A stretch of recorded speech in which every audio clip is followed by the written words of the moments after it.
പ്രവാചകൻ ഇബ്രാഹിം നബിയുടെ ത്യാഗത്തിന്റെയും സമർപ്പണത്തിന്റെയും ദീപ്തമായ സ്മരണകൾ പുതുക്കി ഇന്ന് ലോകമെമ്പാടുമുള്ള ഇസ്ലാം മതവിശ്വാസികൾ ബലിപെരുന്നാൾ ആഘോഷിക്കുന്നു. സംസ്ഥാനത്ത് കനത്ത മഴ തുടരുന്ന പശ്ചാത്തലത്തിലും പെരുന്നാൾ ആവേശത്തിന് കുറവില്ല.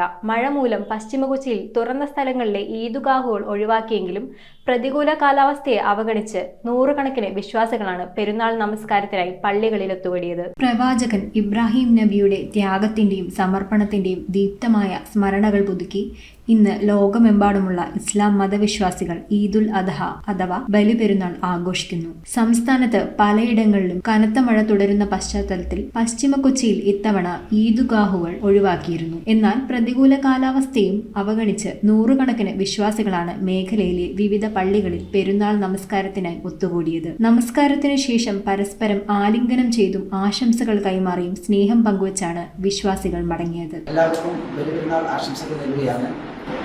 ത്യാഗത്തിൻ്റെയും സമർപ്പണത്തിൻ്റെയും ഓർമ്മകൾ അയവിറക്കി വീണ്ടും ഒരു പെരുന്നാൾ സുദിനം നമുക്ക് മുമ്പിൽ കടന്നു വന്നിരിക്കുന്നു. ഈ സന്ദർഭത്തിൽ എല്ലാവരും ആഗ്രഹിക്കുന്നതുപോലെ ഒരു സമാധാന ജീവിതമാണ് എല്ലാവരും ആഗ്രഹിക്കുന്നത്. മഹാനായ ഇബ്രാഹിം നബി അലൈഹി സ്വലാത്തു വസ്സലാം പ്രാർത്ഥിച്ചത് ഒരു സമാധാന ജീവിതത്തിന് വേണ്ടിയായിരുന്നു.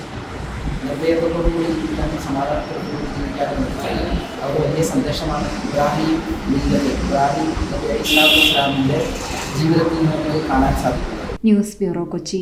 റിങ്ങുകൾ 1 ഗ്രാമിൽ തുടങ്ങുന്ന മാലകൾ, നെക്ലസുകൾ 9,000 രൂപ മുതൽ ഡയമണ്ട് നെക്ലസുകൾ 1 ലക്ഷം മുതൽ ആരംഭിക്കുന്ന വെഡിംഗ് സെറ്റുകൾ. കൂടാതെ നിങ്ങളുടെ പഴയ സ്വർണത്തിന് ഏറ്റവും ഉയർന്ന മൂല്യവും. Maharaja gold and diamonds,